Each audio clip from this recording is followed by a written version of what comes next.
Good morning, students. Welcome to class 3 English Literature. Children, today we will study this poem Tiptoe Night by John Drinkwater. Children, in this poem the poet describes the coming of night. The speaker gives night a name and he describes it like a person who is softly tiptoeing. So children, before we start with this poem, I would like to introduce about the writer, John Drinkwater. Tiptoe Night Part 1 by John Drinkwater. John Drinkwater was a British writer of poems and plays. Children, let's discuss some new words which will help you understand this poem. Tiptoe, on your toes, walking quietly on the tips of your toes. Lane, a narrow street.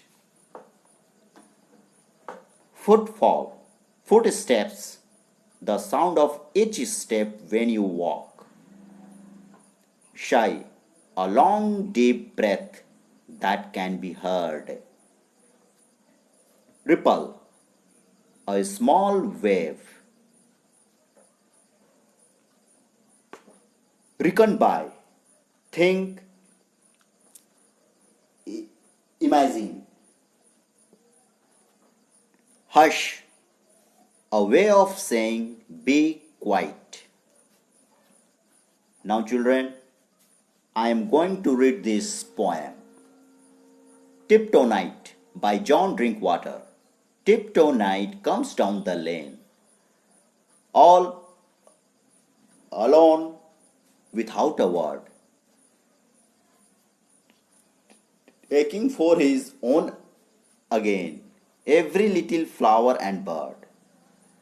Not a footfall, not a sigh, not a ripple of the air, not a sound to reckon by, yet I know that he is there, and I count them as I wait. Step by tiptoe step until, hush, he's at the garden gate. Hush, he's at the window sill. Now children, I am going to explain it line by line. First two lines. Tiptoe night comes down the lane, all alone without a word. It means, so the night is coming very quietly on its toes, very quiet manner.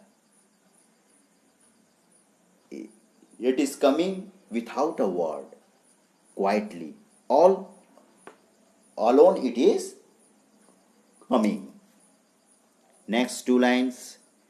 Taking for his own again every little flower and bird. Children, what do we do in night? Yes, we go to sleep. Here the poet tells us that tiptoe night come silently down the street, making all the flowers and birds to sleep. Next two lines. Not a footfall, not a sigh, not a ripple of the air. Means, so no sound of the footstep is coming, very quiet. Not a single footstep can be heard. Very quietly it is coming. No wave of the air. So children, till here we end. In next video, I will be catching you up with the same poem, that would be part 2. Thank you.